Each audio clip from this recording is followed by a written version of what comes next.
शिर्डीत दिवाळीच्या आनंदावर विरजण घालणारी एक धक्कादायक घटना घडली आहे। मंगळवारच्या मध्यरात्री सुमारे 11 वाजण्याच्या सुमारास साईबाबा मंदिराच्या 1 नंबर प्रवेशद्वारासमोरील साई सिल्क बिग बाजार या साड्यांच्या दुकानाला भीषण आग लागली।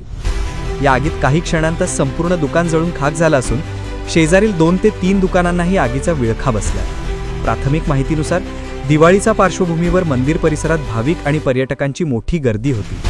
त्याच दरम्यान मंदिराच्या परिसरात फटाके फोडले जात असताना उडालेल्या ठिणगीमुळे जवळील साड्यांच्या दुकानाला आग लागल्याचा अंदाज वर्तवण्यात येत आहे। काही क्षणांतच या आगीने विक्राळ रूप धारण केलं आणि आसपासच्या दुकानांपर्यंत ती पसरली। आगीची माहिती मिळताच शिर्डी नगर परिषद अग्निशामक दल घटनास्थळी दाखल झालं।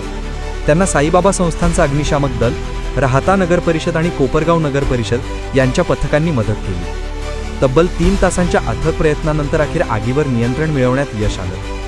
साई सिल्क बिग बाजार हे शिर्डीतील प्रसिद्ध साड्यांचं दुकान असून दुकानातील सर्व माल आणि फर्निचर आगीत पूर्णतः जळून खाक झाला आहे। दुकान मालकाचे कोट्यावधी रुपयांचं आर्थिक नुकसान झाल्याचा प्राथमिक अंदाज व्यक्त केला जात आहे।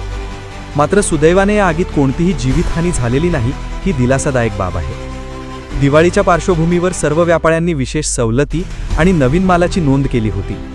अशातच आगीच्या या घटनेमुळे व्यावसायिकांवर मोठं संकट कोसळलं आहे। स्थानिक नागरिक आणि व्यापाऱ्यांनी शासनाकडून मदतीची मागणी केली आहे। प्रतिनिधी प्रदीप पाटील, एस न्यूज मराठी वाहिनीच्या बातम्यांकरिता शिर्डी, अहिल्यानगर।